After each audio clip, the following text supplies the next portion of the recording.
everyone, welcome to my segment today of Let's Talk with Benardette Souza. I remain your host, your friend, your sister, your everything, your party of life, Benardette Souza. Today I'll be talking about a particular topic that has made a lot of people pressurized unnecessarily, has made some people to make the very poor choices, have made some people to be depressed, have made some people to feel like they've not achieved anything in life. What is the topic? The marriageable age. I've been thinking throughout the years that who really set the marriageable age? In an African society, for instance, in the African context, when a lady is maybe like 25, 24, 25, 26, the family, the friends, the cousins, the aunties, the uncles starts to ask you the jam question. What's the jam question? When are you getting married? And you start to ask yourself, I don't know. As a lady, for instance, I don't know. There's some things that I'm tired of explaining to people. And one of it is that a woman, to a large extent, is not a sole decider of when she gets married.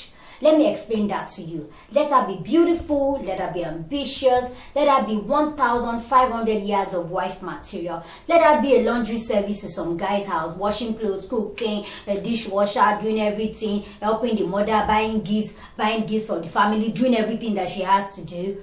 Until the guy says, will you marry me? Until the guy is ready to settle down.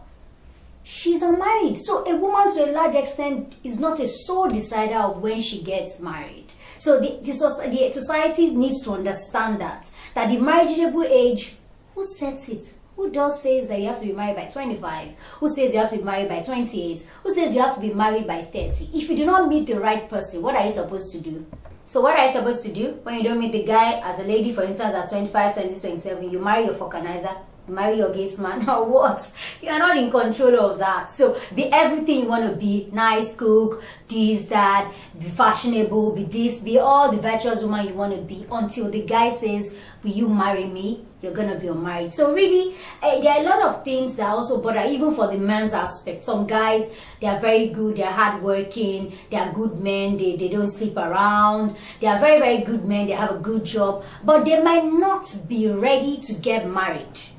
So you might think from the society perspective, and I don't know who set the age, you are ripe for marriage, you are ripe for marriage. The guy might not be ready psychologically to get married. He might not be ready to have a wife in his house. He might not just be ready to settle down. So the society needs to understand that there are a lot of things that make people remain unmarried.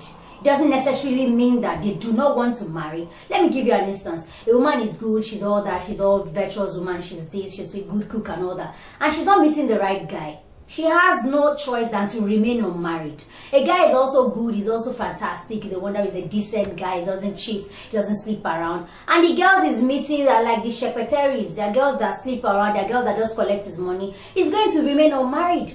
It doesn't mean that he doesn't want to marry, but it means that he has not met the right guy. The marriageable age, who sets it? I don't know. Who did? Who said you have to be married by 25? Who says as a guy you have to be married by 40? Who says you have to be married by 30? If you've not met the girl, you've not met the lady, you've not met the man, be as single as you are. Sometimes it's better to be unmarried, single, waiting to meet the right person than to be in the wrong marriage. A lot of people still do not understand till today that people that are pressurizing you to go and get married are more concerned about the wedding ceremony. You know, the dancing, the alaga, the everything, the popping of the moe and the bridesmaid. They are more concerned about the ceremony. But what you should be concerned about is a long-lasting, fulfilling marriage. Doesn't mean that there will not be journeys, there will not be times in the journey that you'll be thinking that, oh God, what kind of person is this? Or you'll be tired or get weary. But the fact is that when you marry the right person, you don't have to think that you want to divorce. As in, you want to think that, no, there's no journey, I just have to go back. So it's better to be unmarried sometimes, waiting to meet the right person, than to be in a wrong marriage. So whether you accept it or not, whoever you choose to marry is one of the most important decisions you can ever make in your life. You know, for a lot of people, they don't still understand till today. If you're going to be miserable for the rest of your life, as a married person, it's by the person that you marry. If you are going to be, if your destiny is going to be, if you're going to meet your destiny, or if you are going to achieve, you're going to be an achiever, if you are going to hit your dreams, to a large extent, is dependent on who you marry. If you're going to be miserable, you're going to be sad, if you're going to be fulfilled, the person you marry has a large extent of contribution to those things. So it's not a kind of decision you should ever make in a hurry. You see those aunties, those uncles, those relatives, those friends that are putting you under unnecessary pressure will not be there for you when the chips are down. That's the truth. They start to wonder, you're the one that brought the guy, or you're the one that brought the lady. So what are they supposed to do? If the person is now, maybe the guy is beating you, or the lady is slapping you, or the lady is very insolent, or the guy is not a provider, they have done the wedding for you. The marriage is your own business. So really, whoever you choose to marry, the time to marry is something, or who you choose to marry is your decision to make, and you have to make it without pressure, without you being any form of duress. You should not be under any form of duress when you want to make such a decision.